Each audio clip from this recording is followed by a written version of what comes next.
This presentation is brought to you by the Zach Ross Foundation, a global philanthropic organization with a focus on poverty, education, and mental health.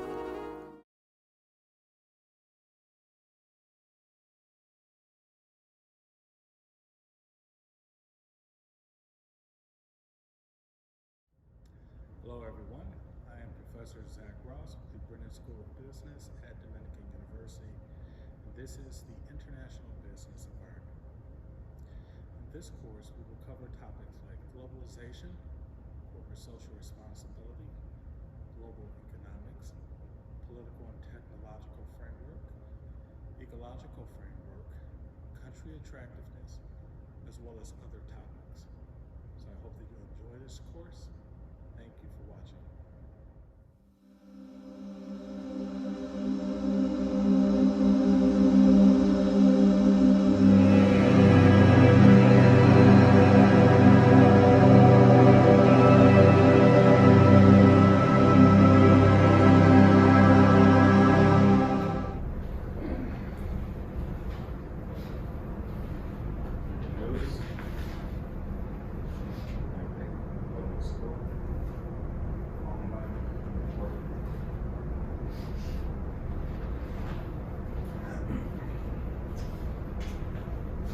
How many again are graduating? You. Who else is graduating? Excited.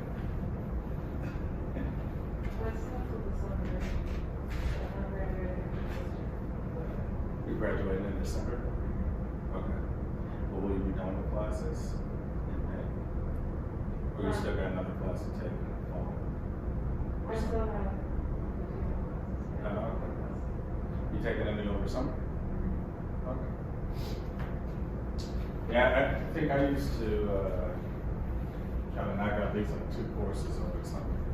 Kind of speed up the process. Summer school's kind of easy.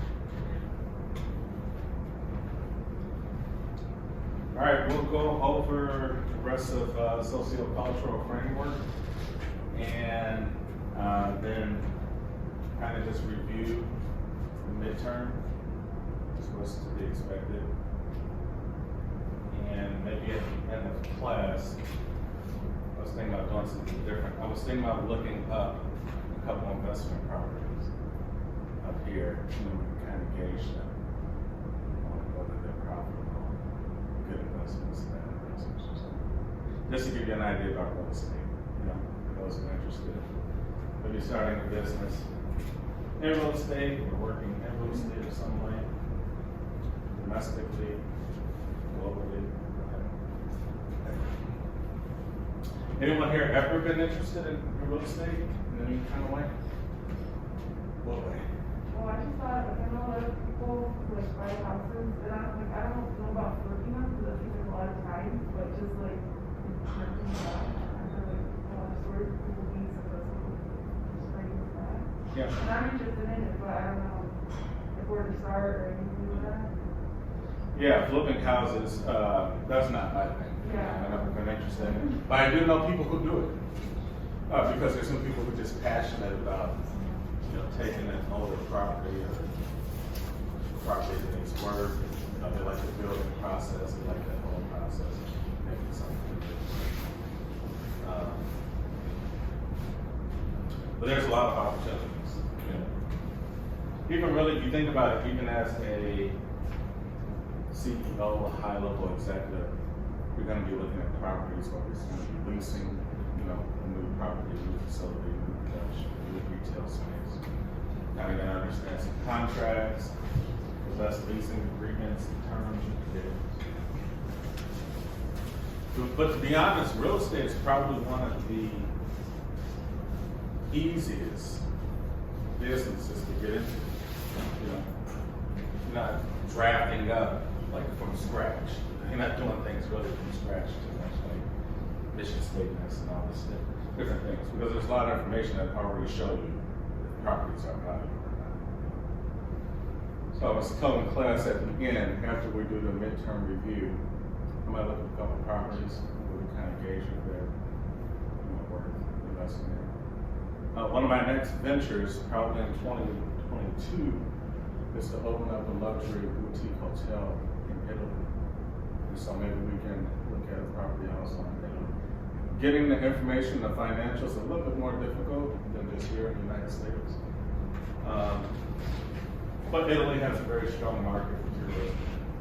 Things of that nature.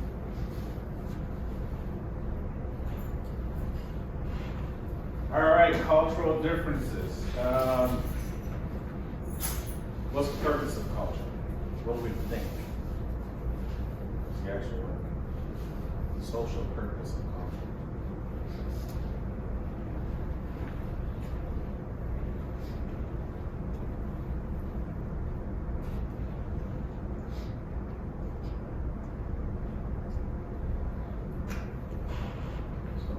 Yes.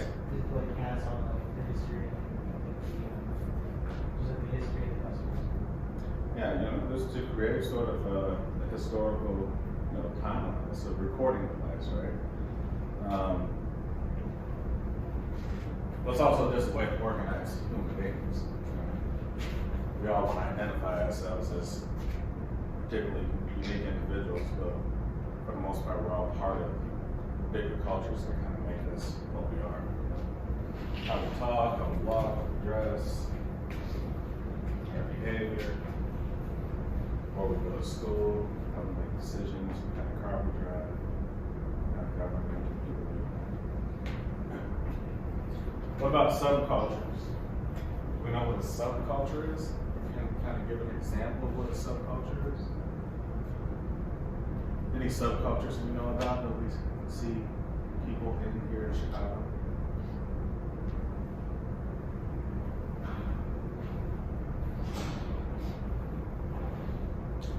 What about hipsters? Are you familiar with what hipsters are? Right? Hipsters can be a subculture, right? Related to a certain type of dress, hip-frame glasses, vintage bicycles, unique lattes. And there's people who identify themselves as a hipster, and they go along with kind of all the cultural behaviors of those. So these can be applied anywhere in any country where we're looking at different kinds of people and how to identify themselves and how to particularly market. So differences in perceptions and logic between Eastern and Western cultures. The book kind of goes over comparisons between Eastern cultures and the West. West would be Europe, United States, North America. East would kind of be anything. East of Europe. So Westerners focus more on details. Is that true? You guys are Westerners. Do you focus more on detail? Are you concerned with the details or the bigger picture? What are you mostly concerned with when you think about making decisions? Applying for a job. Selecting classes for school. Who in here is more detail oriented? Like you need to know all the facts, all the stats, all the numbers. You, right? So the math is important to you, maybe, right? Because in your mind you have to process how this makes logical sense for you to make a decision. Who here is not? Who here is more, say, like feelings, emotional? That guy's more. So why is it so hard? We got cultural differences here in the community. So you are more concerned with what, like environment, people? Both. That's important to you.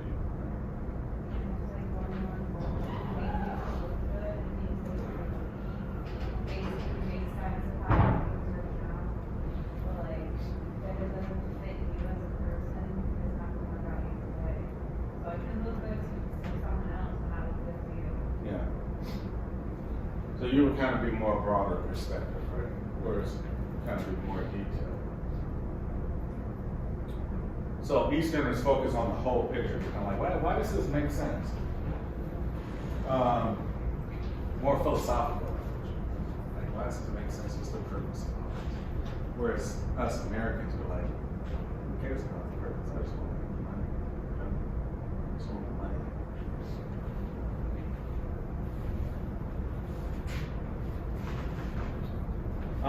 Who here is born in a foreign country? Anyone? Where are you born? Okay. Are you from Cairo or a smaller? From Alexandria. Got the big lighthouse. And when did you come here? I don't remember the year, but it was around 7 or 23 now. So directly from Egypt, you came to the U.S. Did you come directly to Chicago?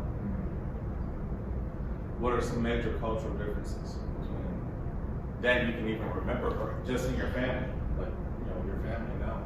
What are some? How people communicate is different. I remember it was such a different adjustment because here, like, we're a little more direct. You say exactly what you mean and how you mean it. There, you kind of, you're a little more contextual where you read between the lines. You don't say, no, I don't want to do that. You say, oh, maybe, or, stuff like that. Why do you think that is? Why are things more contextual as opposed to here just direct? This is what it is. Maybe it has to do with like Eastern and Western, like what you're talking about. But it also makes you more about how it's more collective society there, so you hear more about what people think of you, and it's more like tribal, where you're more individualistic, so we don't care to do what's best for us. Yeah, we just want to move on. Yeah. Yeah. Exactly. So you could say maybe consideration of others. You're having a conversation with someone, you're actually considerate of their kind of emotions, of their perspective. Here is, consideration is not taken into that much account. This is what it is. They believe it. This is, who else? Foreign country? Where? I'm from Mexico, but I moved here when I was 1, so I must have been birth. Okay. And I grew up in Vegas, so. Any different culture from Vegas to Chicago? The people over there are just way more nicer. Remember when I first moved here like 5 years ago, everyone was so rude, and like we would pass by like a neighborhood, everyone would stare at you, like it was so weird. And I thought that was weird because I was like, how do they know I'm not from here? Like I actually thought that was weird. And then people here have like road rage all the time. Yeah. They drive so crazy. Over there, like people will like stop and actually use like their papers and stuff. So things are a little bit more relaxed. Yeah. Yeah, I lived in LA. I got some properties out there, and totally different culture from Chicago. Everything's chill, relax, take your time. Lived in New York in my 20s, and yeah, that's ridiculous. If you're not going to New York, talk about it. Like, food is just natural there. Yeah. You're not supposed to do that. Who else? Okay. Anyone else? Anyone else whose parents are born somewhere else? Where? What part? Okay, do they still go back? My dad's supposed to go back soon, but having issues with his passport right now, so no. And then my mom doesn't go back at all. All my things back here. They have gone back. I don't want to say good things. Okay. Do you feel that you guys really kind of integrated or assimilated into Oh, yeah. quote unquote American culture? Oh, yeah, only my dad's family basically out Okay. there. Really, my mom is out here. Some of my dad is basically out here. Okay. But it's just basically on my mom's side over here. But I don't see my family as often just because I played 3 sports growing up, so I never had time for family. Mm-hmm. So I just had friends. you play soccer too? I did. I played volleyball. I did cheerleading. That's so cool. Who else? Parents are born somewhere else. My parents were born in Mexico. Cool part. Police. Did they go back and forth? Just visit? Well, my mom has property up there, so she goes back and forth. And we go visit like every other year. And you find that they're completely kind of assimilated to American culture? Or do they kind of like, you know what, eventually we'll go back to Mexico or go on a ranch? Yeah, so we're kind of from the ranch. Small ranch. My dad wants to live, once he retires, he wants to go back and live there. But my mom, I don't know, she's just back and forth. She really likes, I feel like she's a little bit more assimilated here. Yeah. Yeah, it's interesting. You know, certain parents would be like, I don't want to leave. Some would be like, no, I want to live here. Who else? Were you born here? I born in Puerto Rico. San Juan, Bayamon? Bayamon, and my dad and mom are Palestinians. Oh, your father's Palestinian. Your mom's Puerto Rican. No, both are Palestinians, and I'm born in Puerto Rico. Oh, both Palestinians born in. So how have they integrated into sort of American culture? Like, they find it, do they more still, you know, kind of look back to Palestine? Yeah, they're always going back and forth. We have properties and businesses over there, so they used to go back and forth. I think the beautiful thing about us is that we brought the culture with Palestine and Puerto Rico we work together.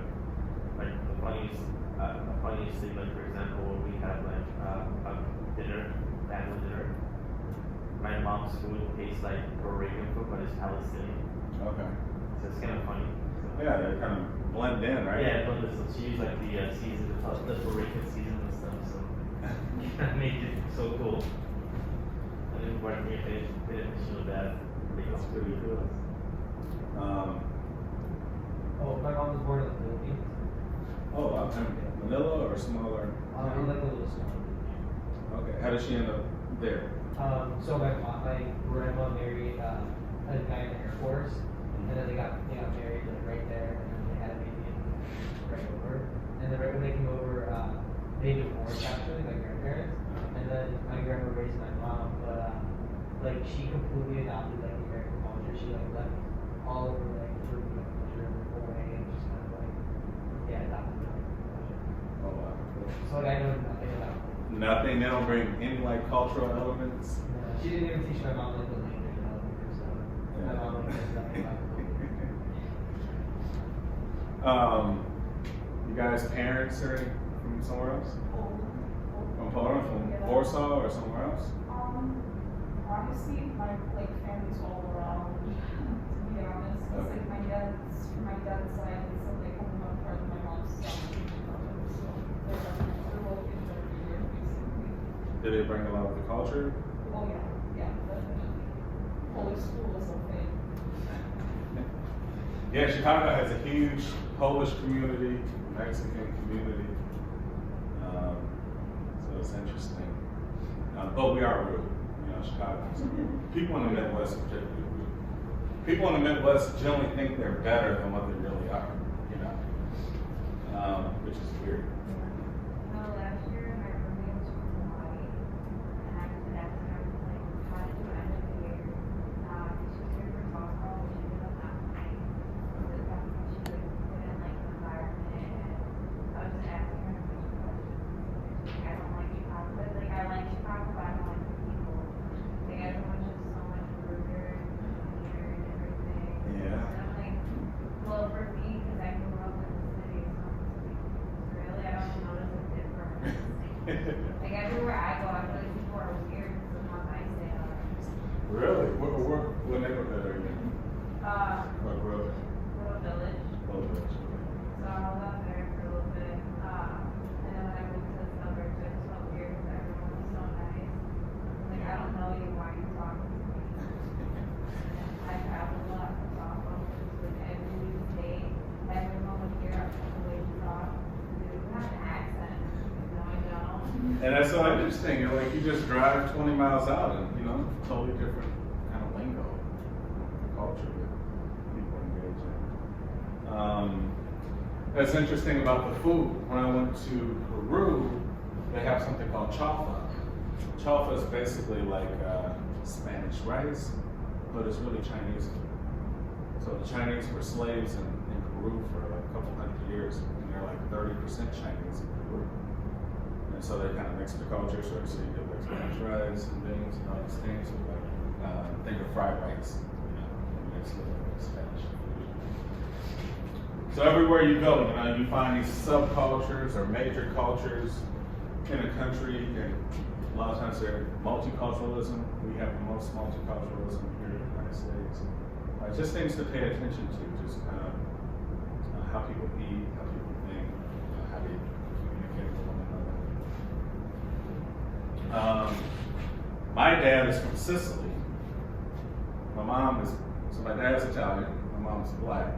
My mom's from Mississippi. And so our family is totally all over the place. My dad's first wife is Polish. I have a Polish and Italian brother. My dad's last wife is Korean. I have a Korean brother. He looks Korean, like you see me like this. Brothers and sisters married Mexican, Puerto Rican, all types of things. So I grew up in a very multicultural kind of household where we just made fun of everybody. We talk crap about everybody. You know? But we never mean it, you know, it's just like everything's a joke to us. We don't take things too seriously. So that's kind of got me into, I don't know, travel, and just working with different cultures and communicating with different types of people. I used to do work for the United Nations here in Chicago. So they had a genuine generation of United Nations thing. And I would go out to colleges and start like little United Nations groups in the universities. That was like the UNDR. What? The UNDR. Not the UNDR, but they have United Nations Association, right? Which is basically the American part of UN, which tries to advocate people getting to know more about the UN, right? And its causes, human rights, poverty, education. How do you apply to that? Like, how did you get in? I mean, I knew a couple people in New York at the UN, and you know, it was always the kind of work I wanted to get into. I was, you know, traveling, meeting different cultures, and people and making a change. So talking to people, emailing people, just kind of the right thing just happened. That's how it all starts, you guys. I mean, seriously, like you have to reach out to people. You just wonder, like, how do you get to do something? You have to reach out. You have to email, like, randomly LinkedIn people.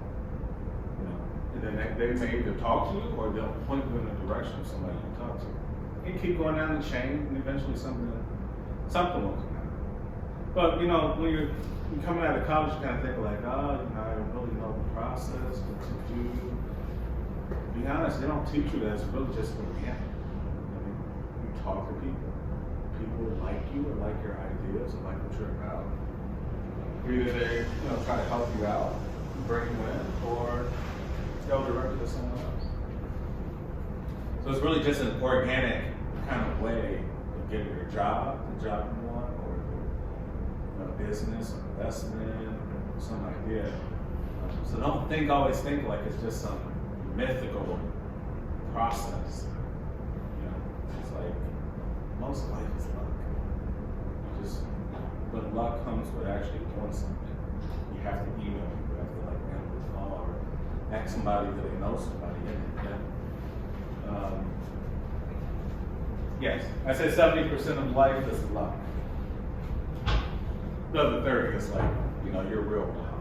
Yeah, it's your real work. But the rest is like, who do you know? Like, hey, who do you know? You know somebody, get a job. Warren Buffett always says, they always ask Warren Buffett, who I'm a big fan of. Like if you want to invest, be a great investor over the course of your life, just in stocks, there's a simple strategy you can do, which is you could just go and look up Berkshire Hathaway's portfolio tracker. Berkshire Hathaway is about like 70 something companies, right? and you could just mirror them. So you could just invest in the same stocks they have, because they really don't lose. You know, over 20 years, those companies will still be around, and you would make a lot better more than anybody else. Anyway, back to Warren Buffett. Warren Buffett says, they asked Warren Buffett that, about him making so much money as an investor. He was like, how did you do it? He says most of it is luck. He just met the right people at the right time. But he said that you think about your real luck in life. You were born where you were born at the time you were born, with the parents you had, with money, without money, whatever. A lot of that is luck. So you're born either lucky or sometimes more unlucky, right? More challenging. Because he stated, like, he thinks all the time that if he was born like a black man in the 1920s, he wouldn't be Warren Buffett. He wouldn't have that type of money. So his positioning in life allowed him to kind of do great things, which makes him appreciate what he has, right? So you have to think about, do I appreciate, because most of this is fun. Born with the name you have, parents gave it to you. You didn't choose it. Born at the time, born at the place. So, that's how Easterners think. Zoom out, see the big picture. The details is like, all right, who cares? I'm here. I gotta do something. That's American. Yeah. But do you think it's also another thing is like, like maybe 30% of life is hustle? So when you're hustling and you have, like, for example, not famous name or something, and you start developing that name and you make it to a high level, just like the founder of McDonald's. You choose McDonald's name, but behind the scene, he was developing everything. Ray Kroc? Yes. Okay. So what are you saying? So what do you think also, like, regardless of hustling and marketing, it's not all luck? No, a big part is okay? Which is time, place, people. Or maybe like how we make the luck. Yes, 30% is luck. Did you position, 30% is positioning. Did I position myself correctly? Did I position myself to go to the right school? I choose Dominican University. How many other schools are in the United States? It's a lot, right? I choose to live in Chicago. I'm struggling to find a job. How many other cities are there in the entire planet? So you position yourself for what it is you want to do. That's big thinking, zooming out. Zooming in is like, okay, I'm not leaving Chicago. This is home. This is what it is. I got to grind. And you may not get the results that you want, right? Which is, you're trying to force things to happen. But if you say, hey, for what it is I want to do, is this the best place? Am I surrounded by the best people? And am I trying to communicate with the people that I need to get myself there? You have to position yourself.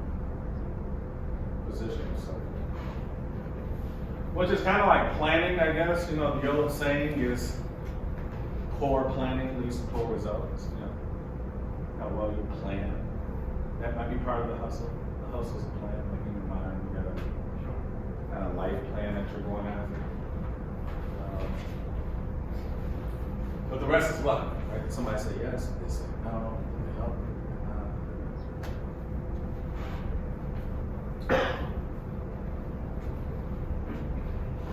Oh, and always, the old saying too is that you can tell a person by people they're surrounded by. You can't tell a person by their friends. So try to keep a good group of friends, ones that can actually make you better, not a person. Make you grow as a person, not make you small. All right, culture. So yeah, they did some research where they showed a picture of a tiger in a forest, people in the West, us, Americans. First thing we see in the picture is the tiger, right? We're concerned with just that big, major object in there. The people in peace are more concerned with the forest, more concerned with the environment of the things. We're just concerned with the tiger and the strokes and everything. So East focuses on social environments. They're more concerned about family, food, the city they live in, the community that they're in, those sorts of things.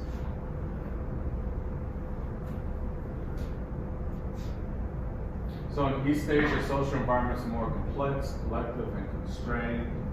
Have anyone traveled to East Asia? The Middle East, Palestine? Did you fly through Jordan and come down, or you fly through Jerusalem, however, which To Tel Aviv. to Tel Aviv and cross over? What is the culture like there? Where? Tel Aviv. For Tel Aviv? Oh, it's more Europe.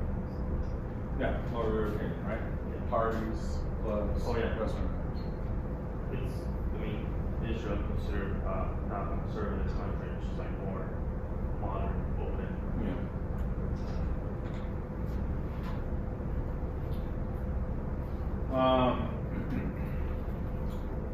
So yeah, you need to pay attention to the social context in order to start a business or sell a product over in East Asian countries, based on them observing more of social context. Here in the West, Europe and Americas, we prize individual freedom, was needing to not focus on social context. We don't care about the collective community, really not too much of the community. Here in Chicago, Chicago's probably one of the most segregated cities in the United States. You have Mexican neighborhoods, Puerto Rican underpart, you have the black areas, you have Lincoln Park, you have Polish, right, Belmont, Cragen. So we're very, very, very segregated, which means that a lot of people don't really, share culture too much. Everybody goes back to their respective things. I don't deal with those people. I don't go there. I've never been to that part of the city. There's a lot of people I know that literally never been to a lot of the city. Southside. Who's here has been to Hyde Park? You've been to Hyde Park? Anyone else? Hyde Park? So what's in Hyde Park? What's the major university? Right? University of Chicago. So you would think more people go out there. It's like the Lincoln Park of the South, right? Yeah. Very diverse. I know people from the South Side that never even really come downtown. Like they can't tell certain buildings from the difference. They don't know the difference between Hancock and Sears Tower and things like that. So here in Chicago, I think it's a good kind of, we have interesting demographics and culture, how we just interact with one another, Cubs versus Sox, all these competitive things we have. Did you speak a little bit with Southern Illinois or anywhere else? Huh? I know people that never went like to Naperville, Plainfield, those areas. Yeah, me too. Aurora, Naperville, Northbrook. I know people on the North Shore, Winnetka, Wilmette, the Lake Forest, they never come to the city.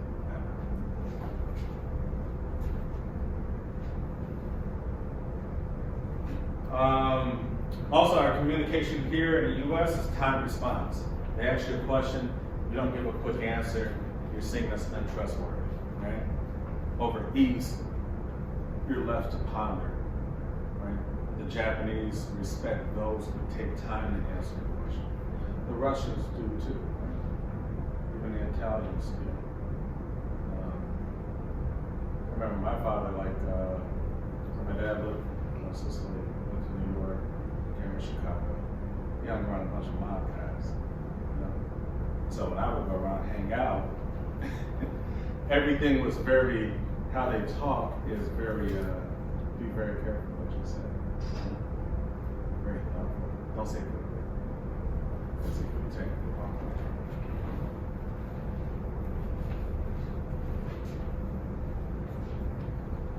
way. And their attitudes toward contracts here in the U.S. Once you sign a contract, for the most part, that's it. You sign a lease, that's it. You want to change it, we're going to court. Elsewhere, especially over East, contracts are saying just as a starting point, we renegotiate contracts at a certain point in time, we come back to them.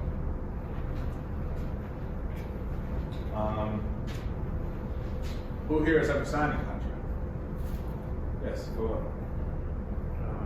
These, buying a car, actually, a house, it's considered a contract. Did you have a lot of room to negotiate? Well, I work in the car business, so it was just straightforward, but, What about your lease? for the store, a little bit. Yeah, it was hard. A lot of times overseas contracts could be verbal. Here in the US, for the most part, there's no such thing. In the state of Illinois, we have implicit and explicit. Explicit means written. If it's not written down, it doesn't count. Like, you can't take it to court. You can't take it to court off what somebody said. Other places, we'll be saying that's some sort of binding contract. Yes. And most of them, they don't just sign arbitration. Yes. Arbitration is different.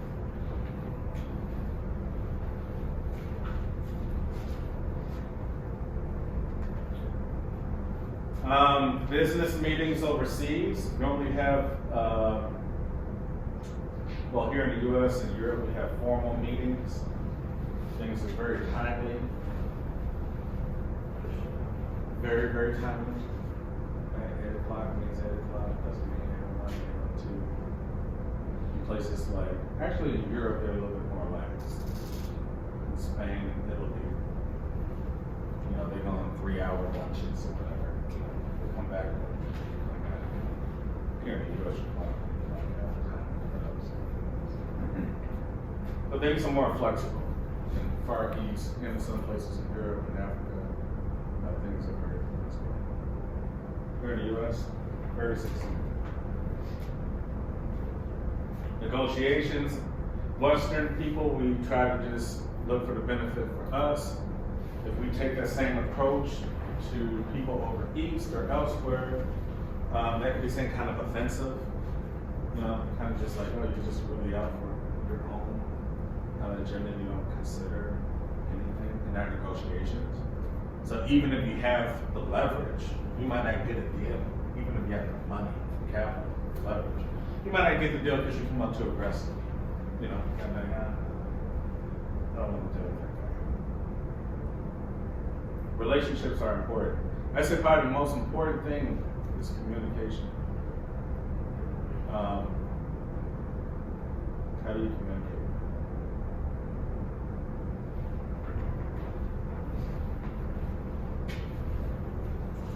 Any questions? Yes.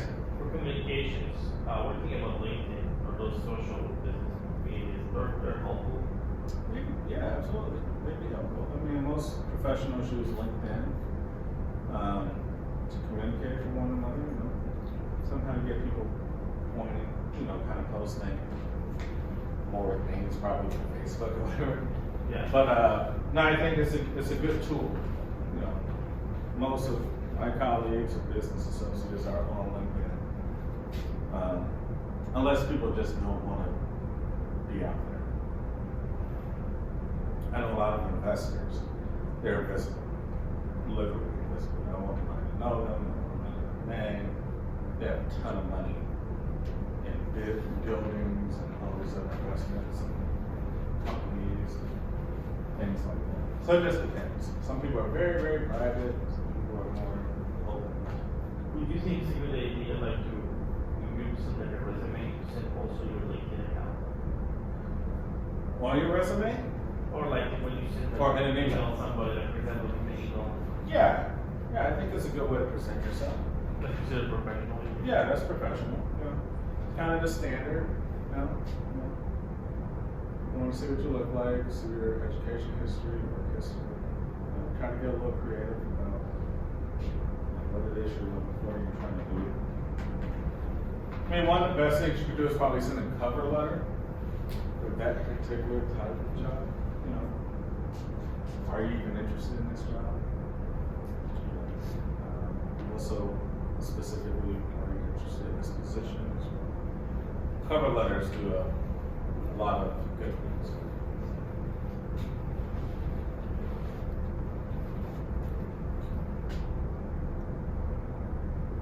Marketing.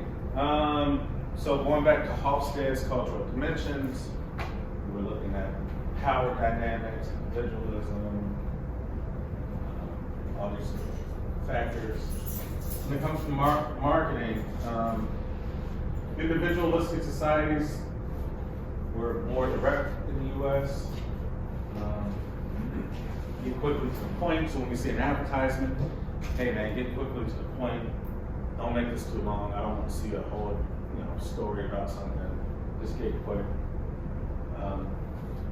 And the sales process and persuade through testimonials and comparison. Hey, we're better than these guys because of this. This has, this is a great product because of this person says so.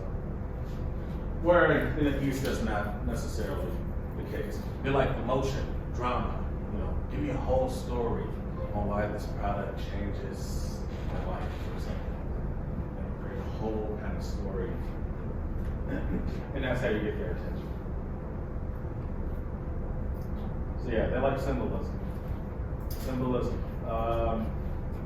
High power distance countries, functionality, the visual social status, leading to see what you have. What kind of car you drive, where you live, what clothes, what brands, your Rolex, these types of things. High uncertainty avoidance countries where they don't like risk. They rely on expert advice. So you do have to put someone who is seen as an expert in that society. Sometimes maybe a celebrity sponsorship. And they tend to trust brands that they know very well and they'll repurchase them over and over and over. Here we like to experiment. We try different things. If it's new, it looks cool, we try it, if it works, we'll never buy it. Masculine countries, they like ownership of things, right? They need to own that. Feminine countries, not so much, or you could lease things and rent things. I don't really need ownership and maintenance of those things. Here we like things we gotta maintain. That's like important. Long-term orientation countries, they're more price conscious. I was thinking forward, thinking in the future. They prefer cash over credit. Here in the United States, everything is credit, debit, blah, blah, blah. Other countries are like, okay, physical cash. They're always looking for deals, promotions, and to build some sort of relationship. And we are an indulgent. So we like fast food, we like fun things, which are good and bad, right? A lot of obesity and things like that. Religion. Religion is a big one. It's a core element of how people behave. You behave a lot to the rules within your respective religions. Things you can do, things you cannot do, practices of discipline. Major influence on your attitude and your beliefs, regulates your behavior, kind of over the course of your entire life. So five religions have members of 75% in the entire planet. Christians, number one, Muslims, number two, you got Hindus, you got Buddhists, you got Jews. And so for the most part, you'll be dealing with religious communities. Some food needs to be prepared halal, right? Muslims. In Islam, drinking is not very favorable. All different types of language.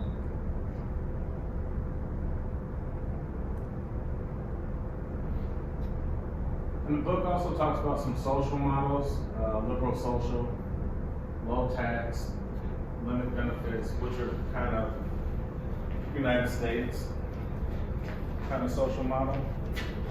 For the most part, the country wants low taxes. We want to limit the benefits we give to our elderly population, people who don't work, people who don't contribute. We want to encourage people to work all the time to contribute. The corporatist model, which is particularly more for Japan and the European Union, and they emphasize work for they give generous benefits. They look out for their elderly. You get a lot more incentives for a lot of social programs. And they're concerned with individual contribution to the collective. Social democrats are more like Scandinavian countries. So think of Sweden, Norway, where they have huge benefits. So they provide free education, free health care, et cetera, et cetera. And they primarily focus on kind of the family structure. Anybody favor one over the other?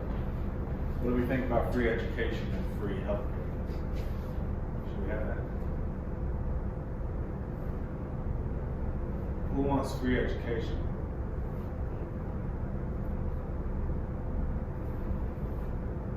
Who doesn't? Maybe you don't want free education? I didn't say I didn't want it. I want free education, but at the same time, I didn't think that bad. Like, who does free education? It's terrible. Absolutely horrible. And like Canada has free healthcare, but I have family that live in Canada and it's really years. Not like that. You wait months and months and months for you to go to the doctor. Or like my grandma's in the hospital in Canada, and like they're not taking her to the ICU because so like no, we can't take her. Yeah. And like there's that competitiveness in that like no, we just can't take her because she's stuck in a different facility that's not healthy. Yeah. So I want all these things to be free. I just don't know how like the quality that they can be. True. Very true. Any arguments to that? No? You agree? Full quality health care, right? Just not free. Maybe think of like, hey, something's free. Something has to become free. Why does that become free? Like, because it's unaffordable. Why is it unaffordable? But the problem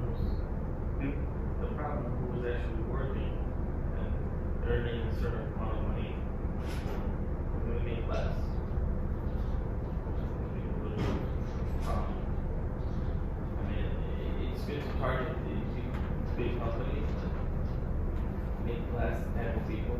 I wish that don't make free education or free healthcare nation for them and struggling for example in higher taxes or something.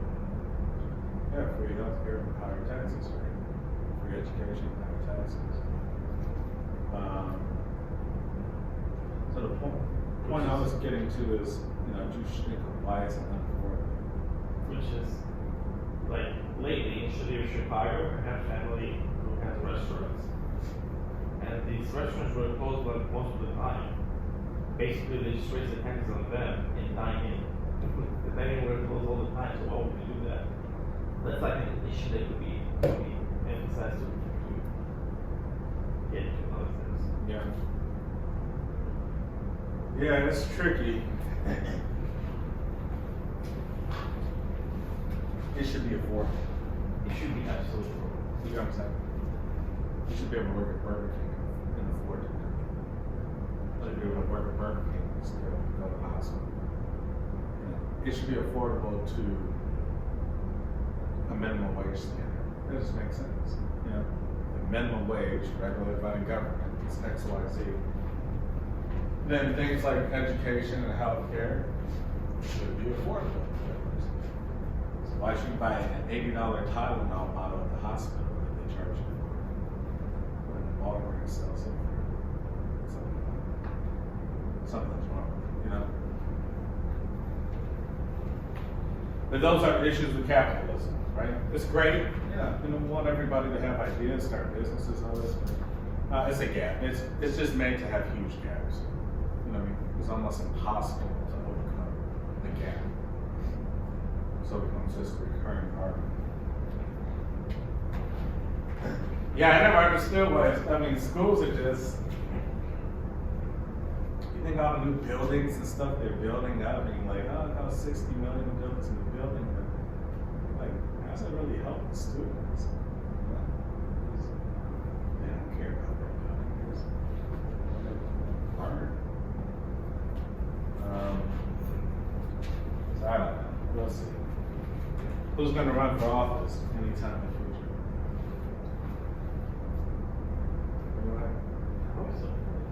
Yeah. Yeah, I helped my friend Benjamin during his campaign. He ran for Congress, for United States Congress. So at some point in time, maybe down the line, I thought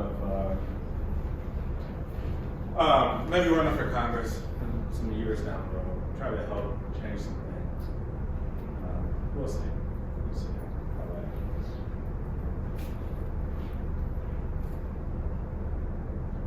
All right, our midterm. 6 questions. It's going to be in class. I'll do lecture first, and then we'll have maybe about 45 minutes or so to knock these out.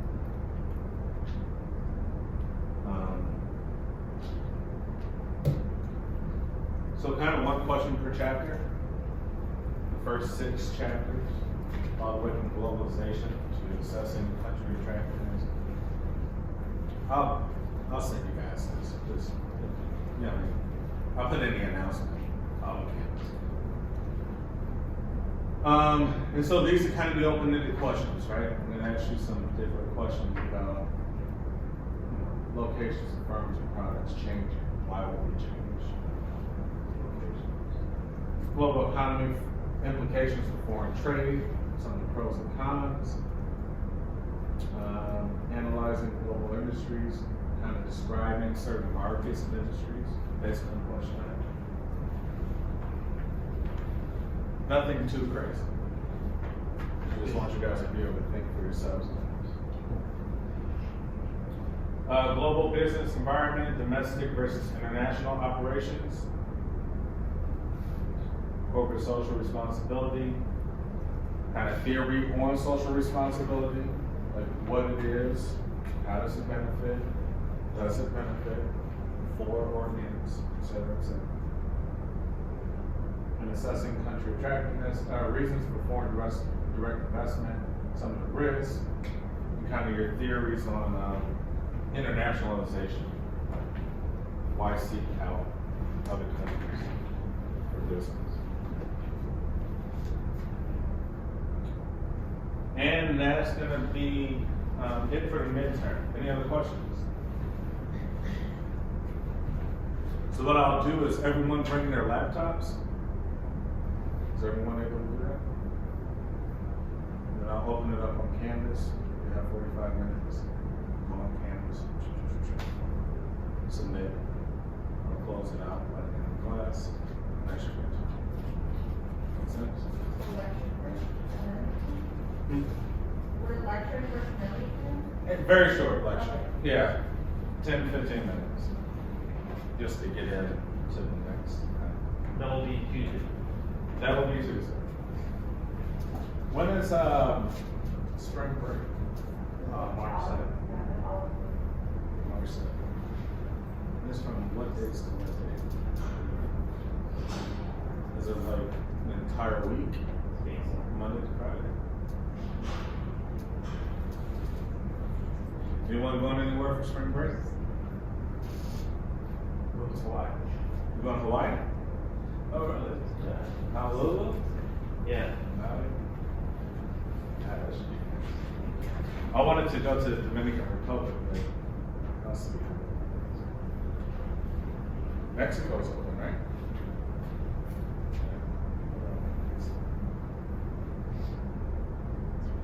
What else? Any other questions?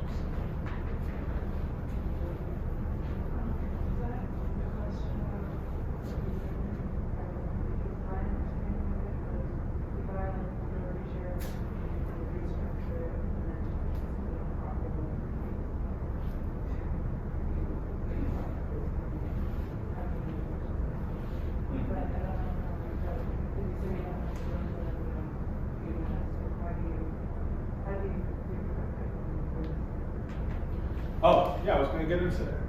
So I was gonna pull up example properties here in Chicago, so we both are all looking at the things we all know, certain areas we all know. And then talk about how it's possible to purchase a large property, right? Think of stocks, right? Stocks are like, oh, you don't have too many stocks, you're not actually making that much money. The more value you have, the more you see, your money grow. Same kind of goes with real estate. So say we want to buy an investment property, let's say it's for apartments, it's rentals. Large scale, you'll make a lot of money. Right? Small scale, drip, drip, and a lot of times it's not even worth your time because the maintenance. But for private equity is just that. It's just private money, private ownership. Okay. Whose money it is, it could be a group of people, or just a few people, 1,000 people. Private equity could be like mutual funds, hedge funds. Right?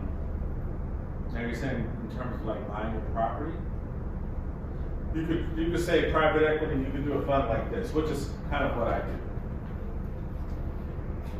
See an apartment building, 70, 80 units. You look on the offering memorandum. The offering memorandum is basically the marketing that breaks down how much net income is produced in that property every year. Right? It shows the maintenance cost, it shows the capitalization rate. Capitalization is how much, kind of the percentage rate that you're making on your dollar, kind of like a stock. You say, well, I don't have enough money for that. I clearly don't have enough money for that. You may say that. You could divide that property as a plan. You divide the property into 5 stocks. You also could do an offering memorandum, which is basically an agreement between you and your group of other 4 people about them placing the money into this fund. The fund will be an LLC itself, right? Because you're protecting all the money in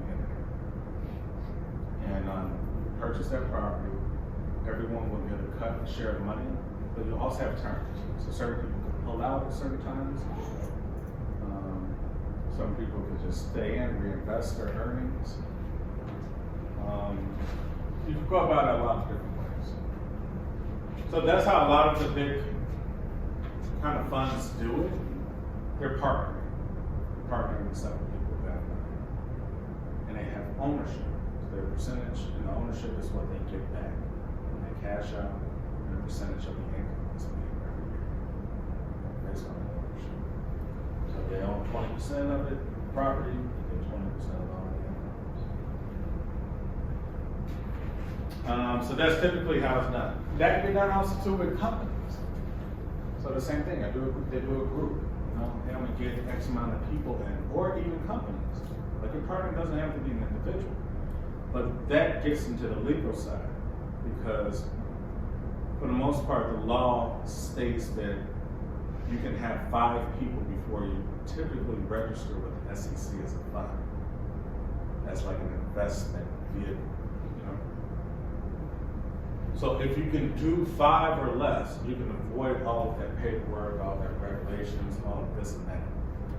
Beyond that, beyond 5 people, they need what they call qualified investors. High net worth individuals who know about investing. Because then it's almost saying, you can't just approach anybody who doesn't know about investing, because then that seems predatory. Right? They don't know that they can lose on the money. So you get a little bit of law, a little bit of finance in there, and you can also restructure too. Like I said, you could do the LLC in the Cayman Islands if you have foreign investors to skirt that tax, but it's not illegal by any means. So it depends on your strategy. You say, how do we make more money? Well, I'm eliminating that tax part from the U.S. Right? You get taxed from your home country, employer. You're not going to get taxed in the U.S. That's part of your strategy. So, just a lot of different strategies, and it really just depends. The people you're working with, the properties or companies you're looking at,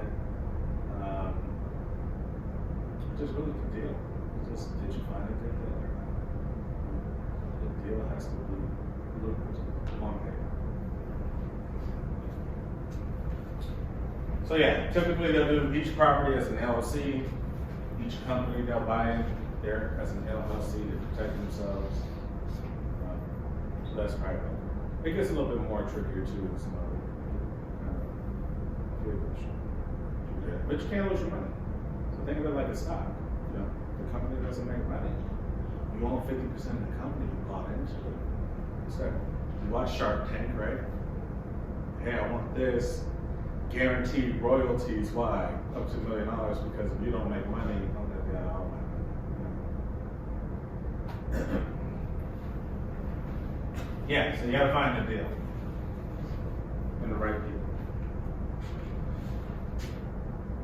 But there's actually a lot of properties out there that's just no-brainers. It already shows you that it makes a few $1 million a year. It doesn't matter if you have access to the capital. If you have it. And so what you can do, there's other methods too. So say you get your fund. Say we only need the down payment. 25% on commercial properties. Right? Commercial means anything more than 4 units. You can still do like a residential, basic residential mortgage. That's less than 4 properties. If anything other than 4 properties, like, all right, we only need the 25% down. So we can get this property, this is what it makes a year. We're all doing good. And you can still get the rest in the bank. Right? Because no one's coming in and buying a property. Never ever shoot you. Well, let's say never. It's normally not that smart to put our money to. Always want to finance large things because the future is uncertain. Market crash, you would have lost all your money. If you're on a mortgage, you could restructure or something like that. As long as you don't default.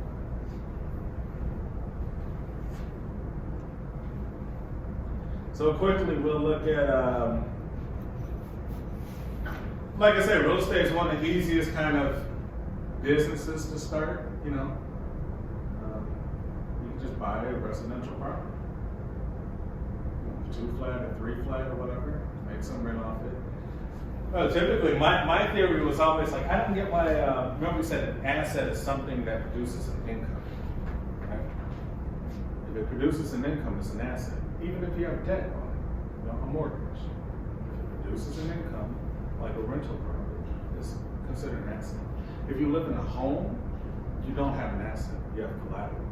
You're still paying your debt, but you're still paying everything for the place, for the house.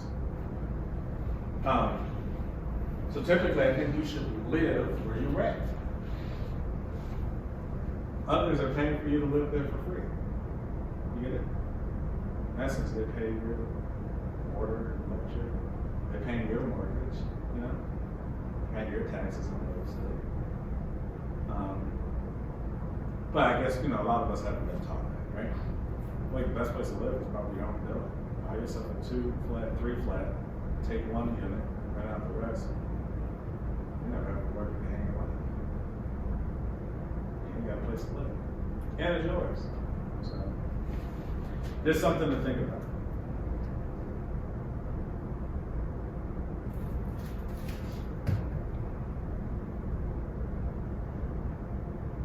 Any of you guys ever did Airbnb? Yeah, I mean, that's another option too, you know?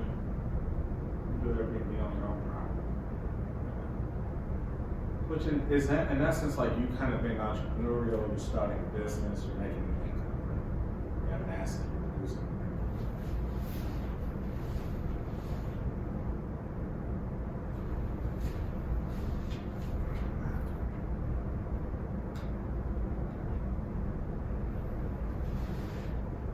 Now, the big money is typically made from multi-purpose buildings. One where you have a retail spot at the bottom for somebody to rent out. You rent to regular people on a lease, and sometimes you have office space to rent to businesses. Like if you can find those in good, decent areas, and depending on the buildings, because buildings have their own classification, how old they are, how new they are. with a decent class, then you get yourself a winner.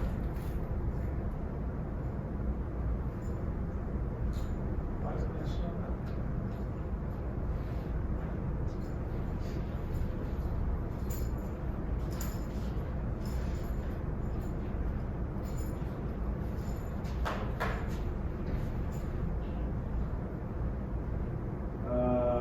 What kind of building you guys want to look for? Retail, multifamily, hospitality.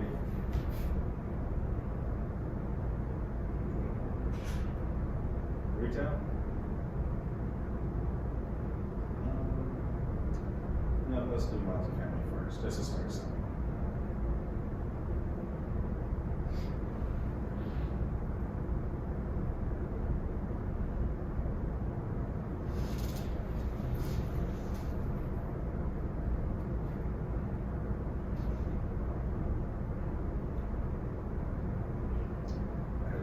This is Chicago. Let's refine our search here.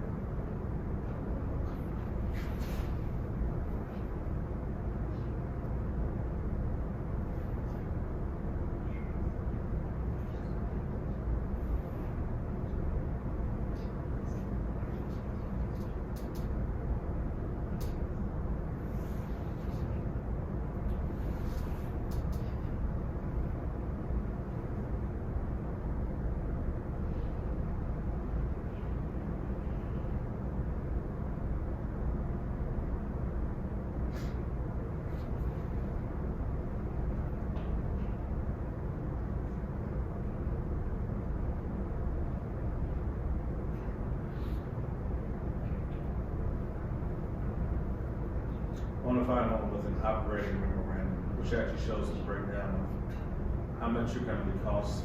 It's going to cost per year. How much net income.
We'll finish this. I'm gonna set this up a little bit better next time. We'll finish this, but I don't want to hold this 9:45. But we'll go through this probably Thursday, right? Maybe I'll do a whole class where we can start looking at potential investments. And I won't even do Chicago only. We'll look at some other places overseas too. But I have it all set up. But okay, I'll see you guys on Tuesday. We'll have our midterm there. And you guys have a great weekend.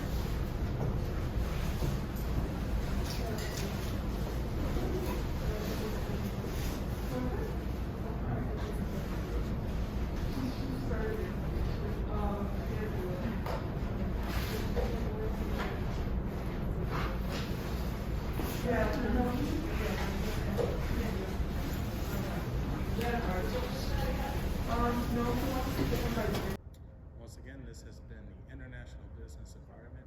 I'm Professor Zach Ross with the Brennan School of Business at Dominican University. Thank you for watching. This presentation was brought to you by the Zach Ross Foundation, a global philanthropic organization focusing on poverty, education, and mental health. We hope you've enjoyed.